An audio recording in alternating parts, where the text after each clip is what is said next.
to the next presentation. The next presentation is Zeinab, and Zeinab will talk about jumeaux numériques pour la cybersécurité. Yeah, you can also connect yourself already to one of the cables according to your preferences. And good. And then I hand over to you.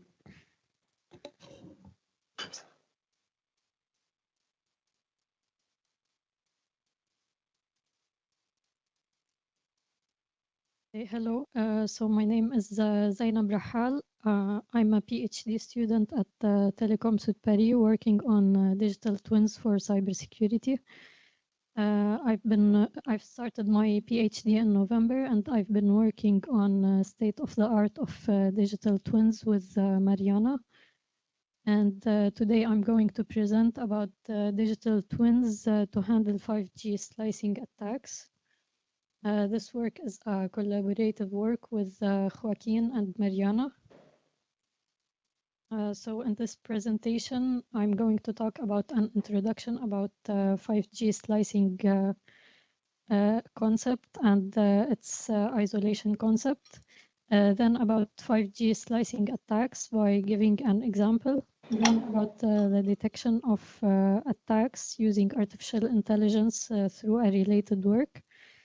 Then about the use of digital twins to improve detection, and finally a summary about research questions we're interested to address. Starting with the introduction, 5G slicing attacks is about creating logical networks called slices on top of a shared physical network.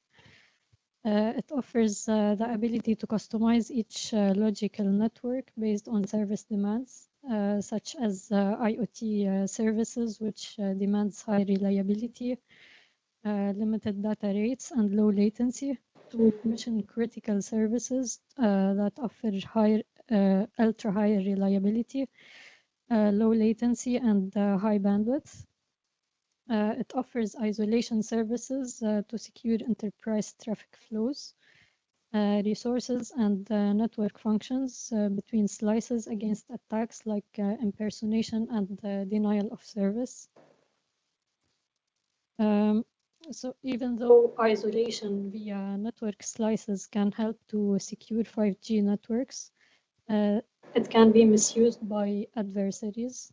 As an example of a 5G slicing attack is when some slices support both shared and dedicated network functions. And as a lack of the mapping between transport and application layer identities, the slices become vulnerable to adversaries with an access to 5G's service-based architectures. So, for example, after a network function is authorized to consume a service, like the location tracking service of another network function, it can send a request with the identifier of a victim user from the other slice, and hence it can eavesdrop data such as the device location and impersonate the legitimate user and launch another attacks. And that's because the identifier is not checked if it belongs to the slice sending the request. So the previous vulnerability allows the launching denial of service attacks across multiple slices.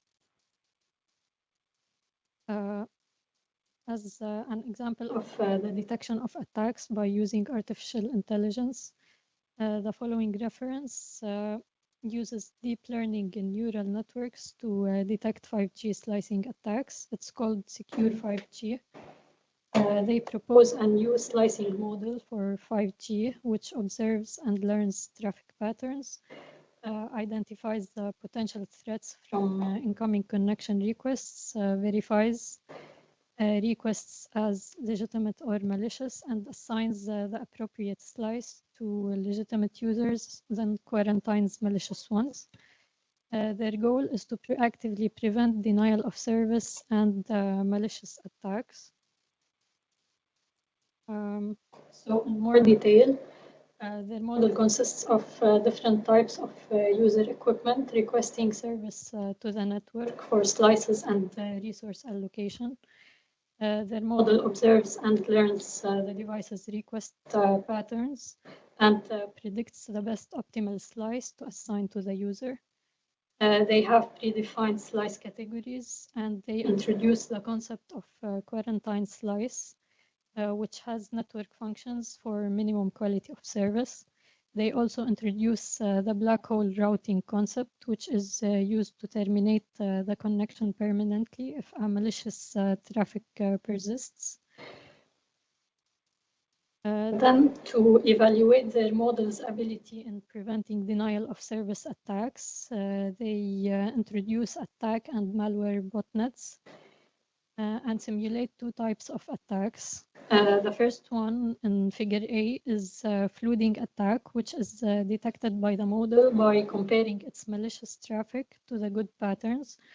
And after detection, the attacker is moved to the quarantine slice. Then if it continues its suspicious behavior, it will be moved to the black hole route and marked as possible threat in the database. The second attack is impersonation attack in figure B. It's detected by the model through comparing the IDs the model assigns to the devices during slice allocation and comparing device types. And after detection, the device is flagged as a possible botnet. One limitation of secure 5G and other similar artificial intelligence approaches is adversarial attacks, which can help adversaries to escape the detection process. So a research question arises here on how can digital twins help at handling the previous issue. As an answer, the inclusion of artificial intelligence models in a 5G digital twin helps at training and improving cybersecurity services such as detection of attacks. So our proposal is to develop an adversarial twin that provides an assessment service to monitor and evaluate the robustness of digital twins models against attacks. It simulates the adversarial attacks on the models and offers comprehensive summary of 5G network security states and enables the evaluation of security measures which could handle the previous limitation. In summary, the topics and the questions we want to address and answer in my thesis is how to secure 5G against the network slicing attacks, how to model and simulate 5G slicing attacks, and finding alternative solutions to detect such attacks, then how to mitigate attacks after detection, how to use digital twins to train defense strategies against such attacks, how to use digital twins to handle adversarial attacks, and how to use digital twins to automatically choose the appropriate security measures. Thank you.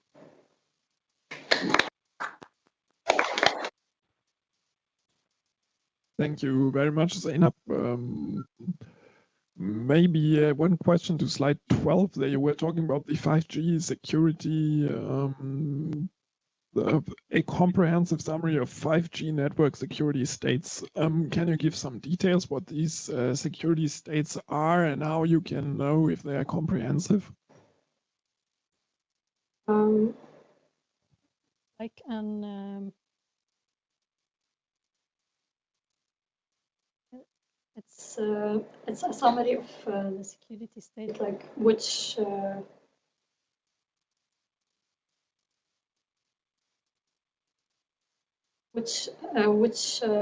component is susceptible or has a possibility to be attacked. So that means this is topology related in the sense you know what entities are in the system and therefore you know which ones can be attacked and therefore you know what is comprehensive. Sorry? So that means the comprehensiveness comes from having a full image of the topology of the entities within, and therefore you know that you covered everything. Okay, and is then the digital twin model dynamic or static? In the sense that when the topology is changed, is it adapting? Is it something you look at, or is it something static that you have then manually change? It's dynamic, since we are going to use machine learning.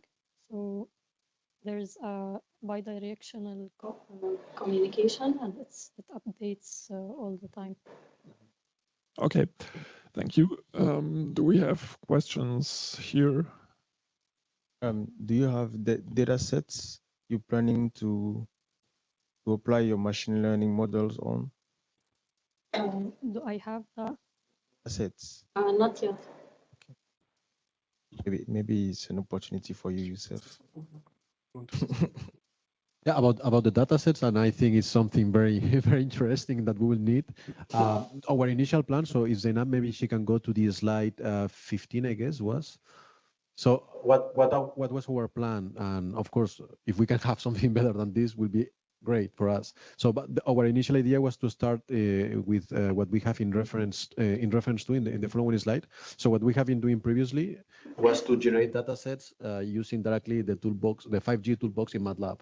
Okay, it's just synthetic data, of course, but it was a way that we were trying to see how using, for example, the adversarial approach, an adversary was trying to be able to generate a second data set with the same properties that the initial data set, just learning based on the request that was doing to the system. But again, so we were obtaining a synthetic data set from another synthetic data set. What we would like to do now is, can we learn, or can the digital twin build the synthetic data set based on the real data set that we have from real communication, or something a little bit closer to the reality? Predict. Yes, and in order to predict things. So for example, the comprehensiveness that Mark Oliver was also talking before is that we can assume a kind of adversarial twin that is evolving and learning and trying to know more about the security services that we have in the network. And this is somehow reflected in the data sets that succeeds to build just with request to the system. But anyway, so our starting point was the second reference that we have here. That is something that we have done in the past. Everything was done with the 5G toolbox of MATLAB. We would like to go much more beyond than that to have access to real data sets. So, Youssef, si tu peux nous fournir des données et accès à des choses, ça serait génial.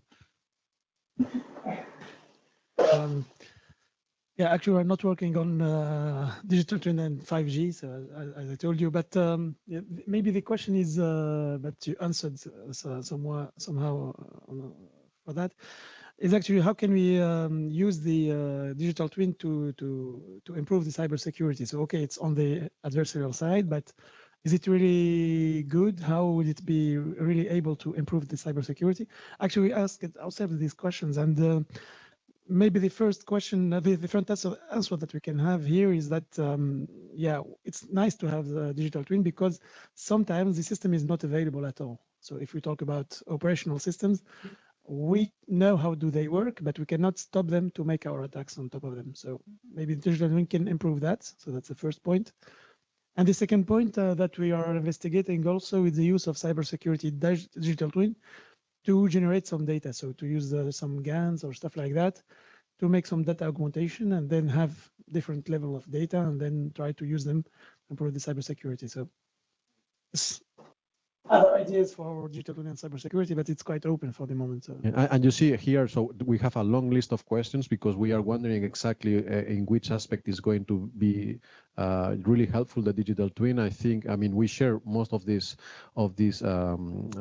scenarios that I think maybe we can explore.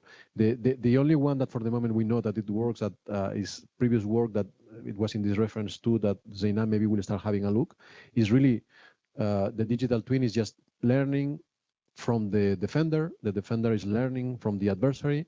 And in this approach, what we have here, what we did was GAN to show the evolution of the adversary in front of the defender, but then the defender that is just a classifier, that is just doing the detection. This classifier is also improving based on the complexity of the attacks that the attacker is sending to the system. So this for sure we know it works, at least at the level of kind of prototype for a very, very specific attack. That's why here, for example, in reference to was for pilot contamination. Now we are going to try to do the same with the slicing attack that Zeinab was presenting. But the question stays is, can we go beyond that? Can we go to do something more than just learning and training with the digital twin? Okay. I have a question too. It's possible, Mark? Yeah. Yes. You want to secure the 5G system, but we know that more you use security, more you have vulnerabilities. So my question is, do you consider with digital twin, AI, the risk of a Smurf attack? Because you have a lot of technologies, but this is a novelty and not each technologies, AI and digital twin have some vulnerabilities so far. So one of the artificial intelligence approaches vulnerabilities is the adversarial attack, and we're trying to solve this by using the digital twin. So the digital twin may be helpful by simulating the attacks and mitigating their effect. So I don't know if I answered your question. So I can complement if you want the answer of Zeinab. So as soon as we, if I understood, okay, the question is that adding the digital twin, we know that is going to increase the risk to suffer new attacks, because now we have that the surface of attack needs also to include the digital twin. And I would say that the answer is yes in the list of questions that we want to address. Probably we will need to address this, the fact of having now a replica of the system that has a kind of, like Mariana was presenting before, a kind of bidirectional communication with the real system, which is the new impact that this is going to have, which is the cybersecurity impact that we will need to address in order to solve it. Like for example, in the previous example that I was having on using GAN to make evolve the adversary, and the adversary is learning attacks that are much more complex to detect for the classifier. We need to address is this is something giving any information, because we are using this just for training in order to improve the security of the system. Is this something that can be misused by somebody outside the organization, and which is the risk that this is going to have in our model? We need to address this, and we need to know how to solve it. So it will be part of the thesis, yes. Okay, thank you. Okay, wonderful. Then let's thank Zeinab once again.